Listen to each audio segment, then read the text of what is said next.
మావాడిని arrest చేస్తావరా? Ganapati ఏంట్రా అక్కడ కదిలి వచ్చిన కనకదుర్గ వైన్స్ ఎక్కడ కదిలి వచ్చిందిరా? ఇక్కడకా? పైన దేవుడు బొమ్మలు పెట్టుకోవడం ఏంటి, కింద ఈ తాగుడేంటి? Kanakadurga wines, Saibaba wines, Venkateswara wines, Tirumala wines ఈ పేర్లన్నీ పెట్టుకుని తాగొచ్చు కానీ రోడ్డుకు అడ్డంగా విగ్రహాలు పెట్టి పోలీసులను కొడతారా తీయమంటే? ఇక్కడికి రారా, చూడరా ఏంట్రా ఇది?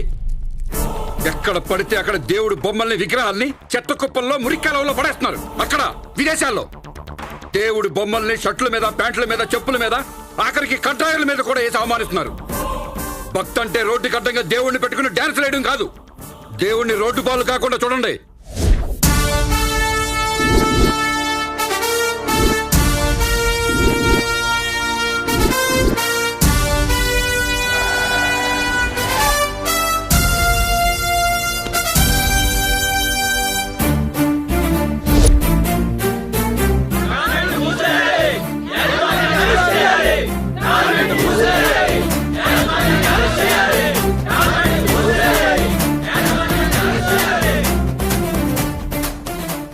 బాబులే,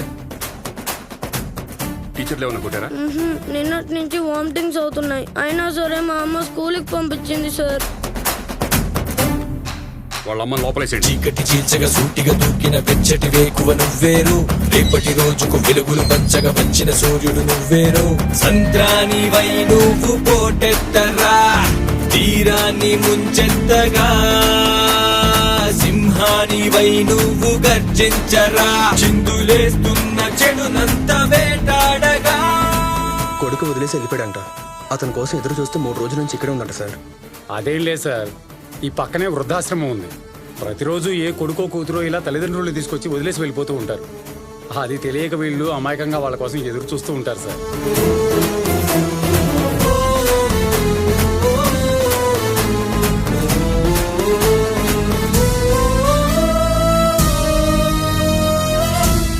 మీ అమ్మాయినా? అవును సార్. కనపడే నా దేవుడికి దండం పెడుతున్నారు.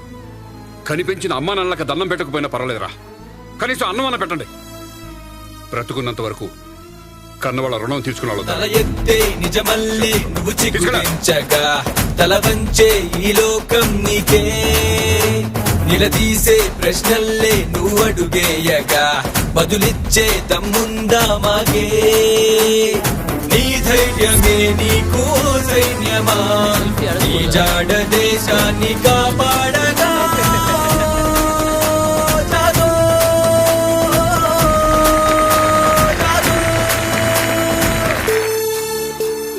టికెట్లు అయిపోయాయంట సార్. పేరుకే డిఎస్పీవి, సినిమా టికెట్లు కూడా తెప్పించలేవు.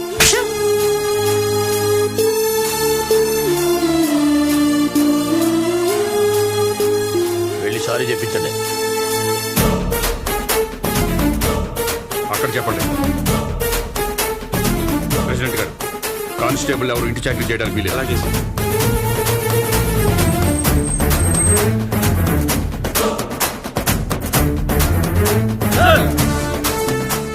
మీరు నాకు సెల్యూట్ కొట్టడం కాదు, దేశాన్ని కాపాడేది మీరు. నేనే మీకు సెల్యూట్ కొట్టాలి.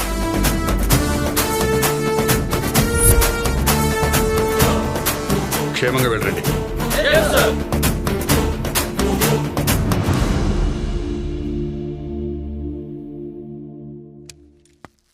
నమస్తే సార్, నా పేరు రవీంద్రనాథ్, శ్రీరామ్ కన్స్ట్రక్షన్ బిల్డర్ని. కూర్చోండి. చెప్పండి. మొదట్లో ఈ రియల్ ఎస్టేట్ ఫీల్డ్ బాగానే ఉండేది సార్. ఈ రియల్ భూమి బాగా నడిచినంత కాలం లోకల్ రౌడీగా పేరొందిన నర్సింగ్కి ఎంత అడిగితే అంత ఇచ్చేవాడి సార్. ఇప్పుడు కొత్త వెంచర్ వేసాను, దానికి కూడా మామూలు అడుగుతున్నాడు సార్. మరి ఇచ్చేయండి. అప్పుడు అలవాటు చేసి ఇప్పుడు ఇవ్వకపోతే బాగోదు కదండి. ఇప్పుడు రియల్ ఎస్టేట్ భూమి పడిపోయింది కదా సార్. అంటే ఆ వెంచర్లు ఈ వెంచర్లు అని ప్రజల దగ్గర డబ్బులు గుంజినంత కాలం మామూలు భావన ఇచ్చేవారనమాట. ఈ కొత్త వెంచర్ సక్సెస్ అవుతే నా అప్పులు తీరిపోతాయి సార్. నా పెళ్ళాం బిడ్డలు బయటపడతారు. లేకపోతే ఒక పని చేయండి, గన్ లైసెన్స్కి అప్లై చేసేయండి. దేనికి సార్? సేఫ్టీ కోసం అయ్యా.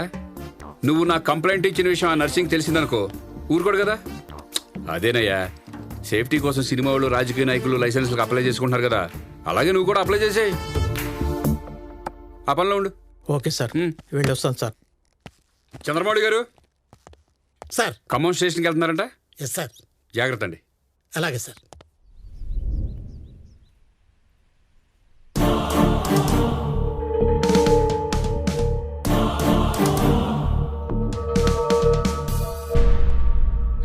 తప్పైపోయింది సార్, ఇంకెప్పుడు చేయండి సార్.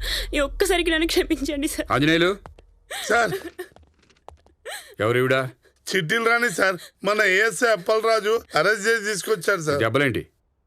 కూటింగ్ ఇచ్చారు సార్. కంప్లైంట్ ఇచ్చిన వాళ్ళు పిలవండి. అలాగే సార్. సార్ వచ్చారు సార్.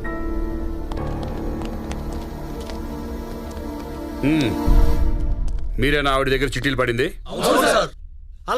వదలకండి సార్. మీరందరూ పాడుకున్న వాళ్ళు అనమాట. మరి 20 రూపాయలు వడ్డీ అంటే తిరిగి ఆమెకి వడ్డీకి ఇచ్చాను సార్. ఇప్పుడు 4 లక్షలైంది. ఎవరిస్తారు సార్? ఏ దగ్గర తీసుకుని ఇస్తున్నారు అంత డబ్బు? సార్ బూతు మాటలు మాట్లాడకండి సార్. మీరు మాట్లాడొచ్చు, పోలీసులు మాట్లాడకూడదా? చెత్త నోక్కుడు. 20కి 50కి వడ్డీలకి ఇచ్చి మామూలుగా ఉన్న మనిషిని దొంగం చేశారు. భాస్కర్ సార్. వీళ్ళందరినీ లోపలేసి కేసులు బుక్ చేయండి. సార్. ఆవిడ హాస్పిటల్కి అయ్యే ఖర్చు వీళ్ళ దగ్గర వసూలు చేయండి.